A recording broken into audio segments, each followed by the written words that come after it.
Nous voici revenus à une autre capsule. Aujourd'hui, on va parler des lunes. Est-ce que c'est vrai que la lune influence les végétaux?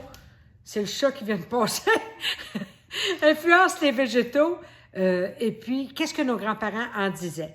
Bon, en premier, si on regarde ce que les grands-parents disaient, les grands-parents divisaient ça, en tout cas les miens, en deux choses, la lune croissante puis la lune décroissante. Eux autres, ils disaient qu'en lune croissante, ça veut dire qu'à partir du moment où il n'y a pas de lune, jusqu'aux pleines lunes, la lune croît, ben ça favorisait le feuillage parce qu'ils disaient que la sève montait des racines vers les branches, vers les feuilles.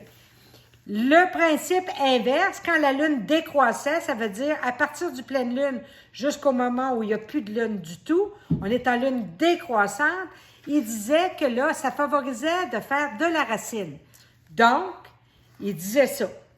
Ce que la science en dit, la science dit que ça n'a pas d'importance, que c'est très minime ce que ça peut faire, la fluctuation un peu de sève, que ça n'a aucune importance, que c'est un mythe.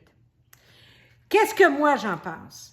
Bien, c'est sûr que moi, dans ma vie d'horticultrice, j'ai fait des semis et des plantations, du bouturage, du repiquage, n'importe quand dans l'année, et ça a marché très, très bien.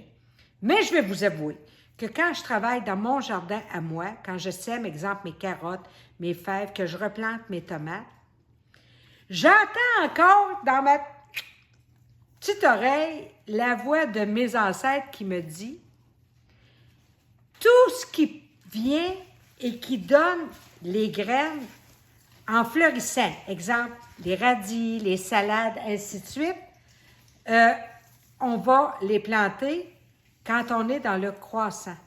Et tout ce qui produit des graines, mais en dedans d'eux, comme les tomates, les concombres, les courges, on va les replanter au jardin quand on est en décroissant.